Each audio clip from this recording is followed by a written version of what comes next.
Далее к не менее важным новостям. Отчет по исполнению бюджета республики, контроль переселения из ветхого и аварийного жилья и другие вопросы обсудил сегодня Кабинет министров Якутии во время очередного заседания.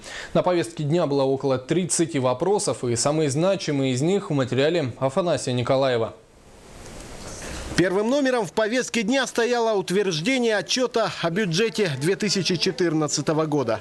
В доходную часть казны республики по состоянию на 1 января 2015 года поступило 155 миллиардов 216 миллионов рублей. Это 102% от годовых прогнозных показателей.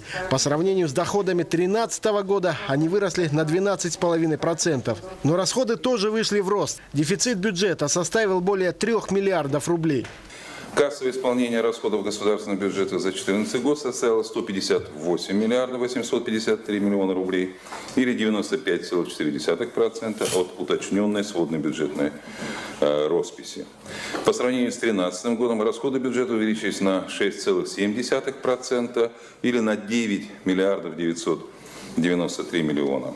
Помимо этого, члены Кабмина обсудили десятки вопросов по самым приоритетным направлениям. Среди них организация системы госконтроля за переселением из ветхого и аварийного жилья.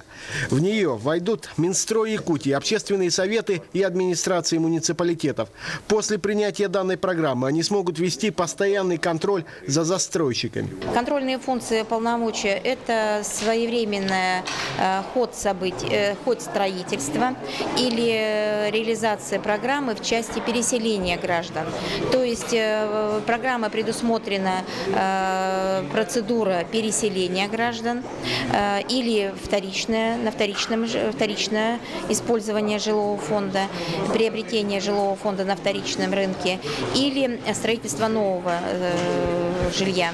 Члены Кабмина также обсудили вопросы развития сельского хозяйства. К примеру, субсидии на реализацию программы восстановления плодородия пахотных угодий Якутии и поддержку из госбюджета некоммерческих организаций для развития сельского хозяйства. Не обошли стороной и соцвопросы. Обсуждалось увеличение размера прожиточного минимума, профилактика безнадзорности и даже установка тревожных кнопок в домах ветеранов и вдов Великой Отечественной.